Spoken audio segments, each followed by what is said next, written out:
Is it biblical to defund the police? Well, that's a great question. When I did, and I don't think the numbers have changed because it's only been a couple of years ago, I did a sermon on God, guns, and government. God, guns, and government. And I did it from Romans chapter 13. Let me just read that text. It's an interesting passage of Scripture because it speaks of the believer's responsibility to government. And remember who's in charge at this point. Nero, who was a wicked, evil man who hated Christians. In fact, under the Neronian persecutions, because he wanted to clean up Rome and make everything look sparkling new, he had the slums burned. And when there was a revolt, he ended up blaming the Christians. They said, well, he did it. They did it. And in order to make them examples, he took believers that he found and he dipped them in oil and he made them human torches in his garden. And it's under this kind of government that the Apostle Paul writes, every person is to be in subjection to the governing authorities, for there is no authority except from God, and those which exist are established by God. Therefore, whoever resists authority has opposed the ordinance of God, and those who have opposed will receive condemnation upon themselves. For rulers are not a cause of fear for good behavior, but for evil. Do you want to have no fear of authority?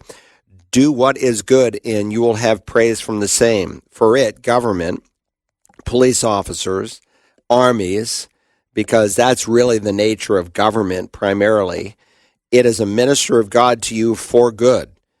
But if you do what is evil, be afraid, for it does not bear the sword for nothing, for it is a minister of God, an avenger who brings wrath on the one who practices it. So no doubt we need police reform. No one would debate that. And what happened to George Floyd was despicable. It's a national disgrace.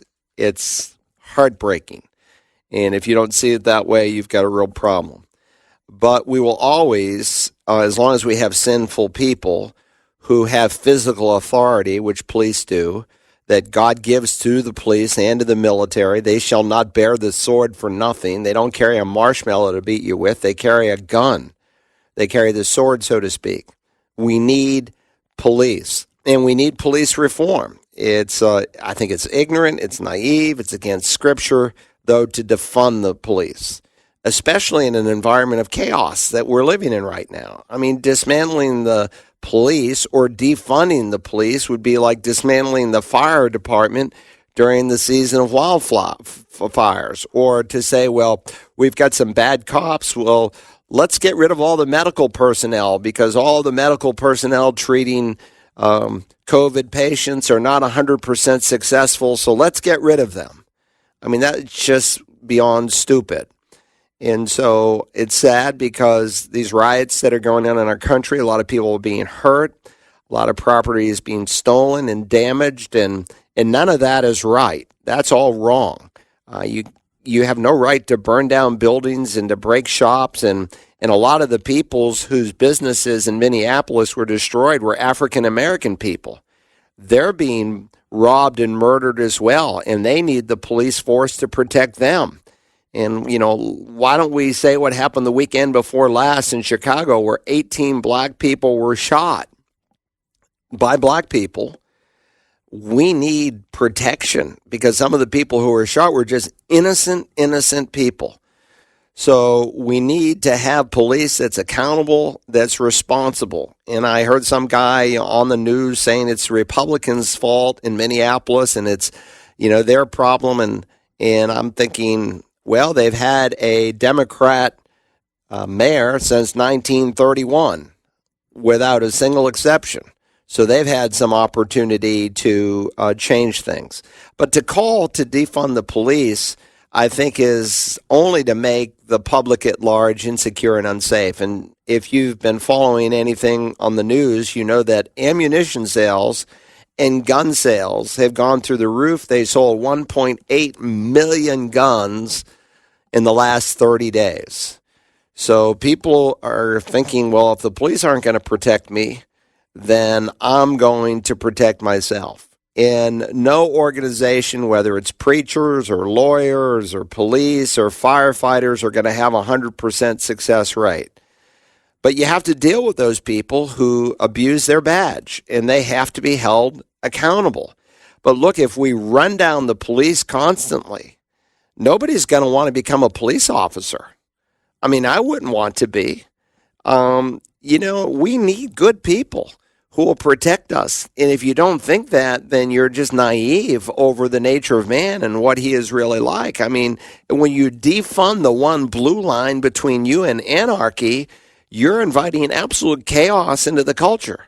So let's defund the police. I heard one guy on CNN, which is not known for necessarily being conservative, and he said that 90% of the monies that go to police department is totally for personnel.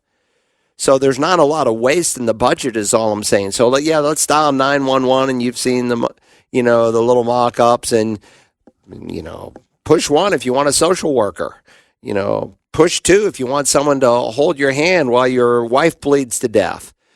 You get a live person. I'm sorry, we're an hour to 2 hours out before we can get a police officer out there to your house that's being robbed because we are so short on personnel. So it's not smart, some of the things that people are saying. It dismisses what God says is the role of government. The role of government is not to provide you with a job or an education or, a free lunch program or any other of the millions of benefits that they give to us. The primary role of government is to repress evil and to praise good. And God acknowledges that there's a need for that, and certainly when, again, it's abused, it's just like you personally can kill someone that you shouldn't kill because your life is not being threatened. And God holds you responsible for murder. And again, I cover that in my sermon on God's guns and government. If you go to searchthescriptures.org, that might be a good biblical foundation that will help you to think through clearly on this issue. Dr. Carl Broggi answers your questions about the Bible and living the Christian life Tuesday mornings at 11 on The Light 88.7 FM and online around the world at wagp.net.